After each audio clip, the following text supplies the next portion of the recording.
실로 지난 2020년은 우리의 시간이 아니었습니다. 우리들의 계획대로 되어진 것이 아무것도 없는 해가 2020년이 아니었나 그런 생각을 합니다. 자, 그래서 오늘 우리가 여호와의 날 스바냐서가 우리에게 주시는 메시지, 하나님이 오늘 이 시대에 우리에게 주신 메시지를 통해서 우리의 시간이 크로노스의 시간이 카이로스의 시간, 하나님의 시간으로, 하나님의 통치와 다스림의 시간이 회복되고 실현되는 시간이 되어지기를 원해서 오늘 함께 하나님의 말씀을 받기를 원합니다. 자, 여러분, 시간이라고 하는 것은 하나님이 주신 것입니다. 하나님이 인생에 주신 선물이다.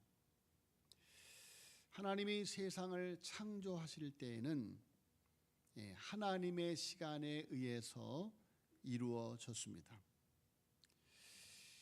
창세기 1장에 보면 땅이 혼돈하고 공허하며 흑암이 깊음 위에 있을 때 첫째 날부터 여섯째 날이라는 하나님의 창조의 시간, 그리고 일곱째 날이라는 안식의 시간의 질서를 통해서 세상을 창조하셨습니다.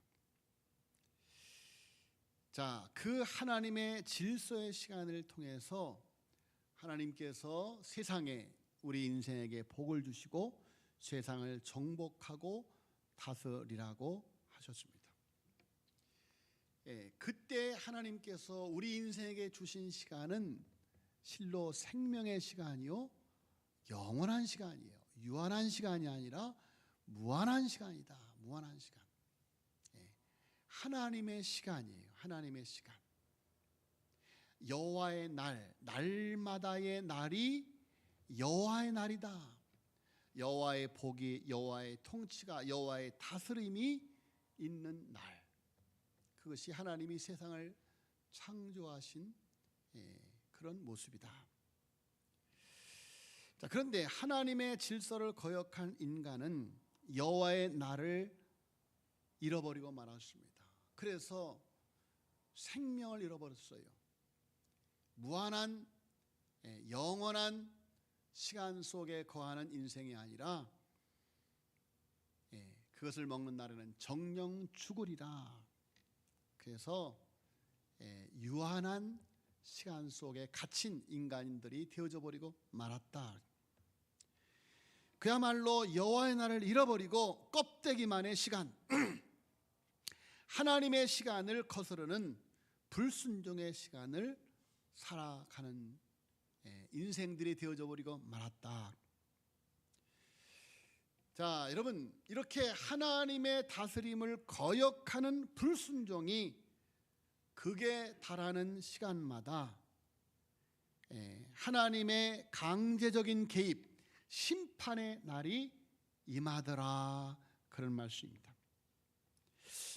자, 여러분, 2021년 크로노스라고 하는 연대기적 시간 가운데서 카이로스라고 하는 하나님의 섭리가 연대기적 시간을 압도하는 시간, 곧 여호와의 날이 우리의 삶 가운데 계속되어지기를 예수님의 이름으로 축복합니다.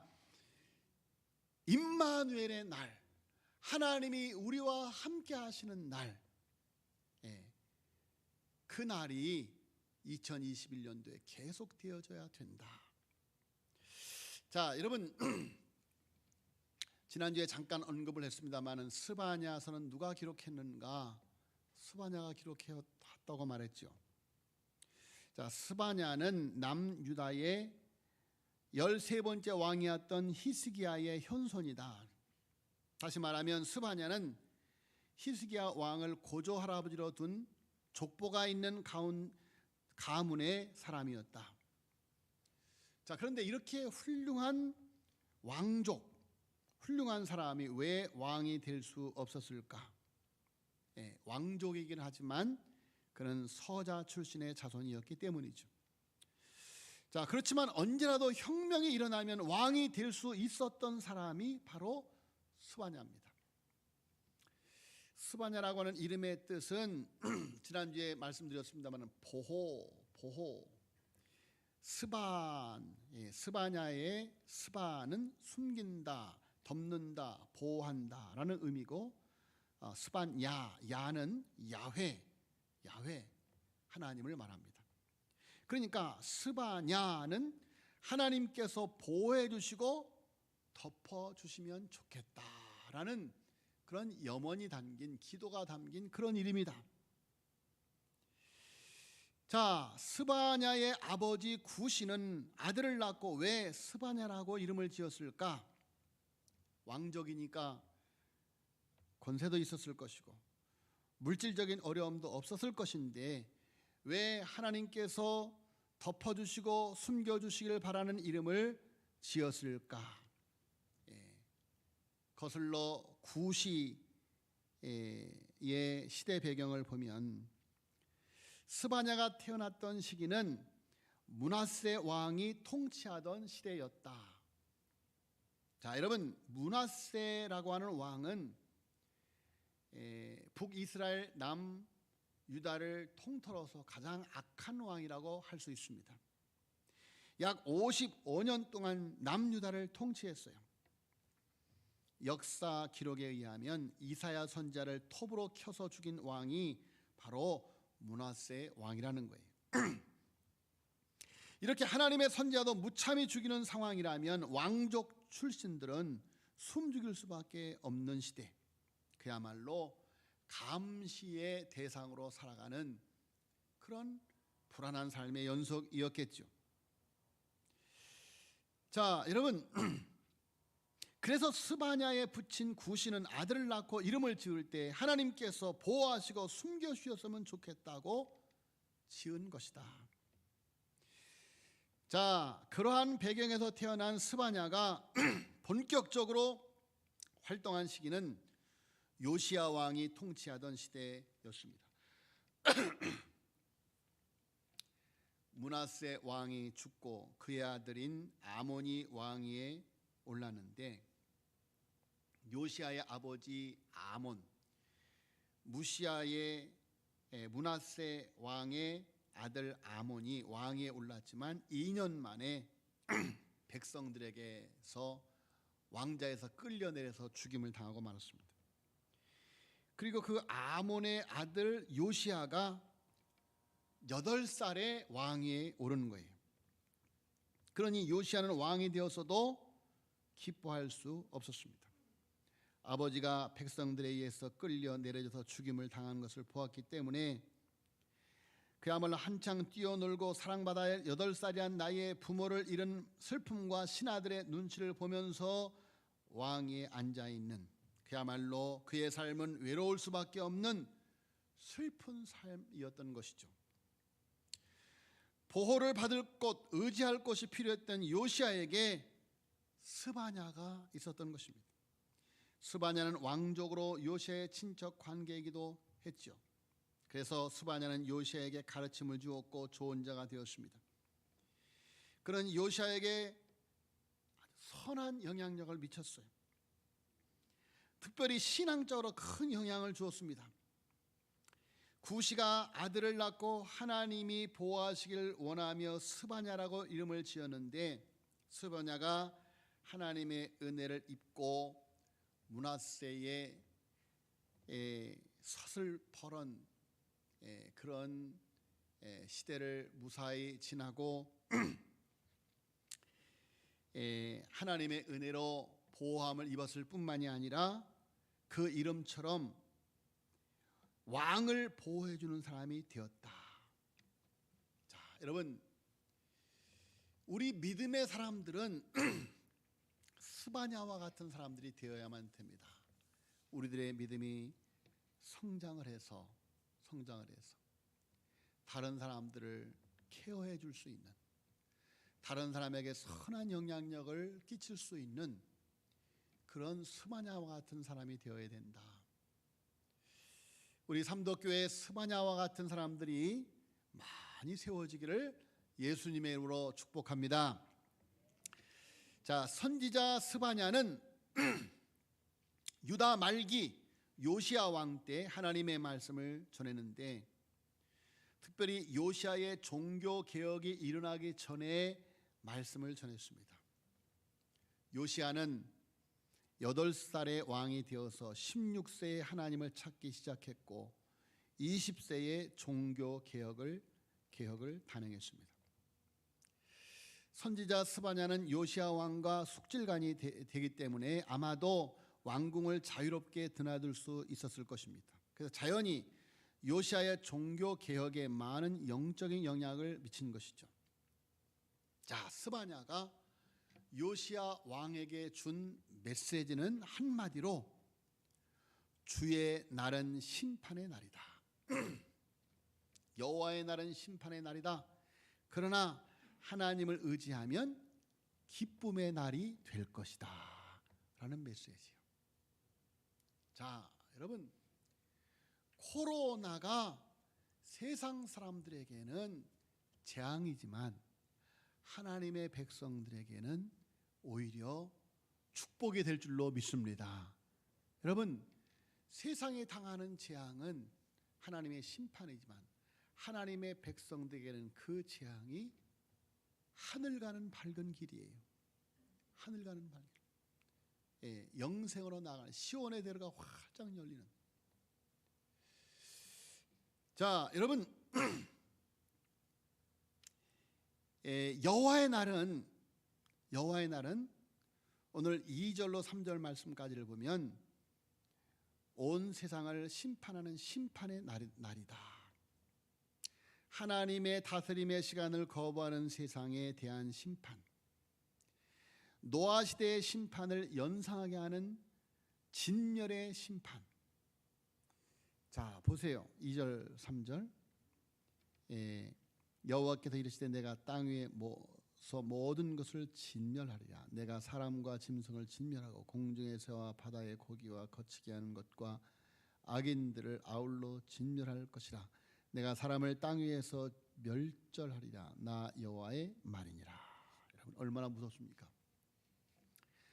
이 말씀을 보면 마치 노아 시대의 하나님의 심판을 예고하는 말씀을 연상하게 하는 말씀이에요. 자, 그런데 이 심판에서 범죄한 유다도 피할 수가 없다. 그것이 4절로 6절까지의 내용이에요. 자, 그런데 이 여호와의 날은 14절로 18절까지 보니까 14절 보세요. 여호와의 큰 날이 가깝도다. 가깝고도 빠르도다. 15절에 그날은 분노의 날이요 환난과 고통의 날이요 황폐와 패망의 날이요 캄캄하고 어두운 날이요 구름과 흑암의 날이요 라고 말씀하고 있습니다. 자, 이 심판의 날에 용사, 즉 세상 그 어떤 권력도, 그리고 그렇게 평소에 의지하던 은과 금도 그들을 건지지 못할 것이다 라고 말하고 있습니다. 여러분, 세상을 다스리던 미국이, 세상의 경제권을 쥐고 있는 미국이 지금 코로나로부터 지켜지고 있습니까? 여러분, 하나님의 재앙 앞에는 세상 그 어떤 것도 우리를 지켜주지 못한다. 자, 여호와의 날은 바로 세상의 심판의 날이다. 두 번째로 여호와의 날은 거짓의 정체가 밝혀지는 날이다. 12절 말씀해 보세요. 12절. 그때 내가 예루살렘이 어디예요? 하나님의 백성들이 사는 곳이고 하나님의 성전이 있는 곳 아닙니까? 그때 내가 예루살렘에서 찌꺼기같이 가라앉아서 마음속에 스스로 이르기를 여호와께서는 복도 내리지 아니하시며 화도 내리지 아니하시리라 하는 자를 등불로 두루 찾아 벌하리니 그랬어요. 하나님이 벌하실 사람들, 심판하실 사람들을 등불로 찾아서 샅샅이 등불로 찾아서 심판한다는 거예요. 예, 등불로 찾는다는 건 숨었다는 것이죠. 감추어졌다는 것이죠. 자, 여러분, 예루살렘 하나님의 도성, 예루살렘 성전, 하나님의 성전, 하나님의 백성들이라고 하는 교인이라고 하는 성도라고 하는 이름을 가졌음에도 불구하고 마음에 이르기를 여호와께서는 복도 내리지 아니하시고 화도 내리지 아니하시리라 하는 이 거짓된 믿음을 가진 사람들. 그래서 적극적으로 하나님을 대적하고 하나님을 배반하고 따르지 않고 소극적으로 무관심하고 여호와를 찾지도 아니하고 구하지도 아니하는 사람들을 하나님께서 샅샅이 찾아서 다 멸하신다. 거짓의 정체가 밝혀지는 날이 온다. 여러분, 거짓은 영원하지 않습니다. 진리는 영원하지만 거짓은 영원하지 않아요. 거짓은 한때 위장할 수 있어요. 거짓은 한때 포장할 수 있어요. 그러나 반드시 드러나는 때가 온다. 드러나는 때가 온다. 여러분, 우리가 요즘 그것을 잘 보잖아요. 예, 이 세상에서 너무도 의인으로 자처하면서 세상을 그야말로 칼날같이 재단하고 논평했던 자들이 그들이 자기의 말에 심판을 받는 것을 보잖아요. 그것이 이 세상이에요. 거짓은 다 드러나게 돼 있어요. 거짓의 정체가 밝혀지는 날이 온다. 그날이 바로 여호와의 날이다. 세 번째로 그날은 희생의 제사가 드려지는 날이다. 7절 말씀해 보세요. 7절. 주 여호와 앞에서 잠잠할지다. 이는 여호와의 날이 가까웠으므로 여호와께서 희생을 준비하고 그가 청할 자들을 구별하셨음이니라. 또 8절에 여호와의 희생의 날에 내가 방백들과 왕자들과 이방인의 옷을 입은 자들을 벌할 것이다 라고 말씀하고 있습니다. 희생의 제사가 드려지는 날. 자, 여러분, 스바냐에 있어서 가장 중심이 되는 주제가 바로 희생입니다. 희생 없이는 정결을 얻지 못하고, 정결하게 없다면 하나님 앞에 설 수 없고, 하나님 앞에 설 수 없다면 회복할 수 없습니다. 하나님께서 내리시는 심판은 그 자체로 희생 제사이며, 희생 제사를 통과하지 않고는 정결할 수가 없어요. 피 흘림이 없은즉 사함이 없느니라. 여러분, 십자가는 심판이에요. 십자가는 심판이에요. 하나님의 아들이 온 인류의 죄를 끌어안고 심판받는 곳이 바로 십자가다. 예수 그리스도의 희생, 어린 양의 희생 없이는 회복이 없다. 희생 없이는 회복이 없어요. 희생 없이는. 여러분, 우리 애를 낳잖아요. 우리 애가 나중에 하는 말이 너무너무 힘들어서, 얼마나 힘들었는지 막 얼굴에 막 실핏줄이 다 터져갖고 그냥 엉망이에요. 근데 우리 애가 하는 말이 그래. 의사한테 막 고통을 하면서 끝내달라고 죽여달라고 그랬대요. 빨리 이 고통에서 나를 끝내달라고. 얼마나 힘들었으면. 어머니의 희생으로 옥동자가 나오는 거예요. 생명이 나오는 거예요. 어머니의 희생으로, 예수 그리스도의 희생으로, 할렐루야, 예수 그리스도의 희생으로 우리가 구원을 받는 거예요. 여러분, 그런데 희생은 고통스러운 거예요. 아픈 거예요. 그러나 희생 없이는, 피 흘림이 없이는 교회가 세워지지 않아요. 희생 없이는.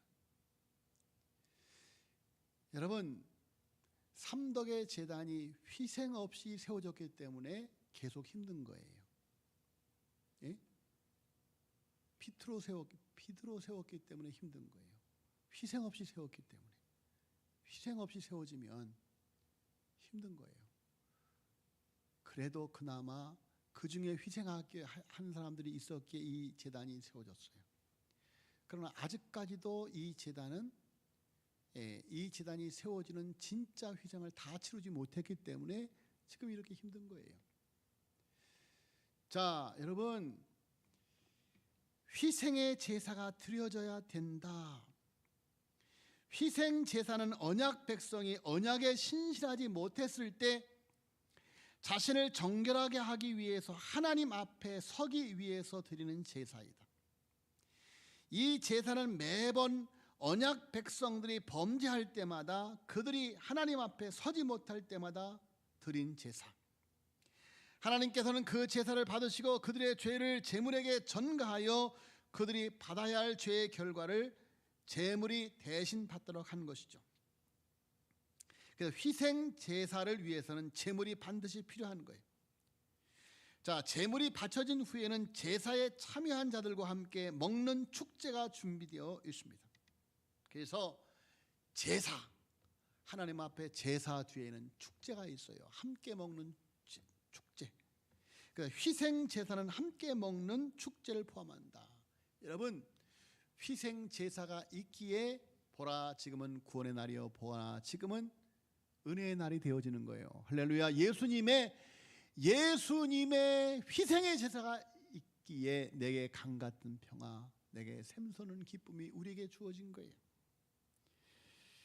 자, 축제가 이루어지기 위해서는 제사가 먼저 드려져야 된다. 여러분, 희생의 제사가 있는 가정에 하나님의 놀라운 축복의 축제가 일어나게 될 줄로 믿습니다. 자, 여러분, 희생 제사는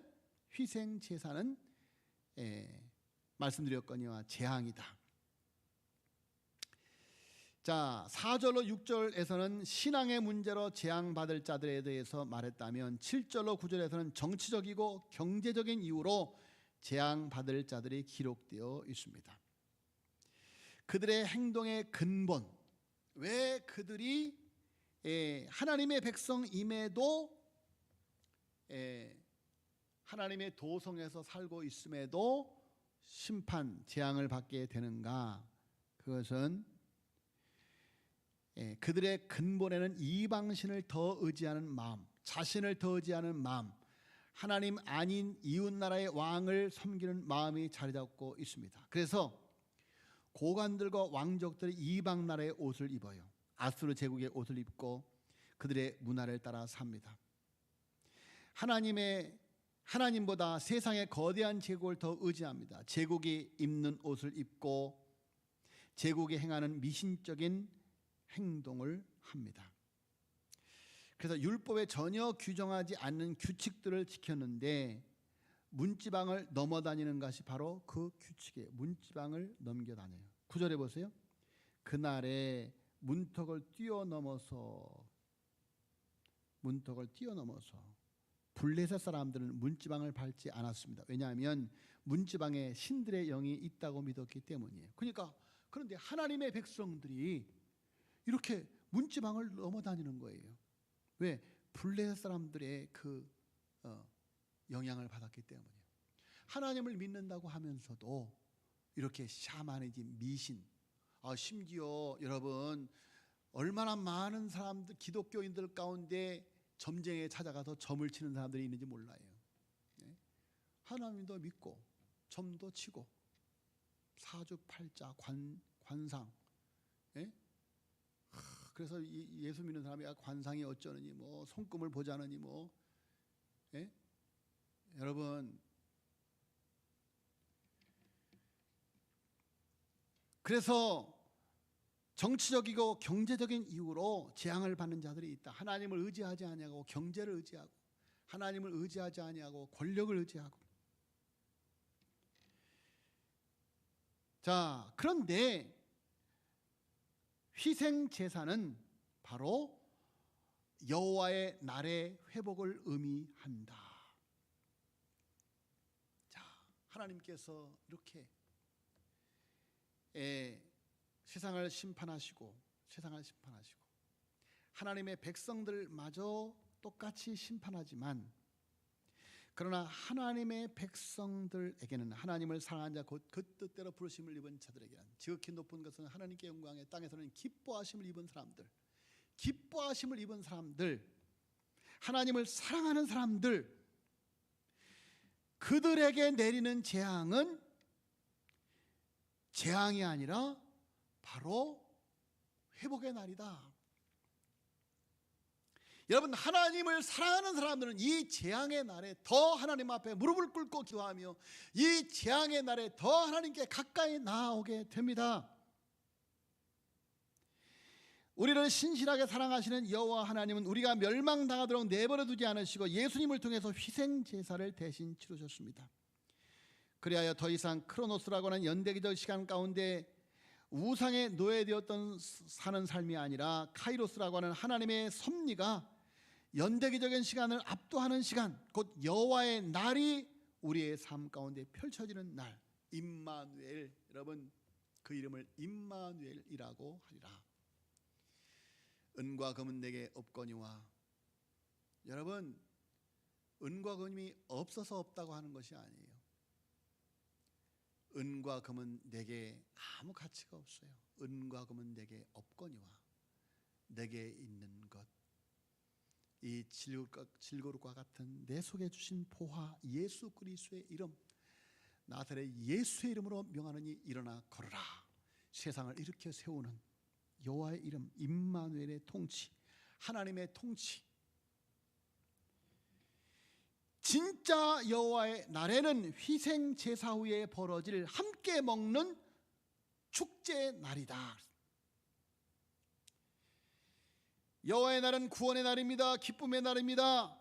희생의 제사로 형벌을 제거하시는 날이기 때문에 그 날은 바로 축복의 날이다. 그래서 우리 3장 17절 보겠어요. 자, 스바냐 3장 한 장만 넘기면 있죠. 가정에서 예배를 드리시는 분들도 스바냐 3장 14절로 17절까지 한번 보겠습니다. 얼마나 멋진 말씀인지 몰라요. 스바냐 3장 14절부터 읽습니다. 시작. 시온에 따라 노래할지어다, 이스라엘아 기쁘게 부를지어다, 예루살렘 따라 진심으로 기뻐하며 즐거워할지어다. 여호와가 내 형벌을 제거하였고 내 원수를 쫓아냈으며 이스라엘 왕 여호와가 내 가운데 계시니 내가 다시는 화를 당할까 두려워하지 아니할 것이라. 그날에 사람이 예루살렘에 이르기를 두려워하지 말라, 시온아 내 손을 늘어뜨리지 말라. 너희 하나님 여호와가 너희 가운데 계시니 그는 구원을 베푸실 전능자시라. 그가 너로 말미암아 기쁨을 이기지 못하시며 너를 잠잠히 사랑하시며 너로 말미암아 즐거이 부르며 기뻐하시리라. 할렐루야. 너희 하나님 여호와가 너희 가운데 계시니, 너희 하나님 여호와가 너희 가운데 계시니. 여러분, 연대기적 시간, 그냥 흘러가는 시간이 아니라 연대기적 시간에 카이로스의 시간, 하나님의 통치와 다스림, 하나님의 임재의 시간. 그래서 그 누가 고백하였듯이 날마다 기적의 날입니다. 기적의 시간입니다. 여러분, 그 놀라운 은혜와 축복이 2020년도 삼덕의 재단을 지켜주셨습니다. 할렐루야. 2020년도가 기적의 시간이었어요. 삼덕교회가. 여러분, 2021년도는 더 큰 여호와의 날, 더 큰 축복의 날이 삼덕의 교회에 속한 모든 가정들 속에 일어나게 될 줄로 믿습니다. 믿음으로 붙들고, 하나님을 붙들고, 여러분, 수치를 모르는 백성아 모일지어다 그랬습니다. 여러분, 하나님 없는 시간을 수치로 알고 이제는 정말 하나님 없이는 살 수 없습니다. 하나님이 나의 보화입니다.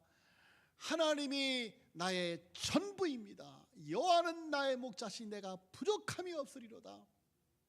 무화과 나무 잎이 말고 포도열매가 없으며 감람나무 열매 그치고 외양간 송아지가 없어도 난 여호와로 말미암아 즐거워하리라. 할렐루야. 여러분, 이 놀라운 은혜가, 이 놀라운 하나님의 통치가 2021년도 펼쳐지기를 예수님으로 축원합니다. 기도하겠습니다. 하나님 아버지, 은혜를 감사합니다. 감사합니다. 하나님 아버지,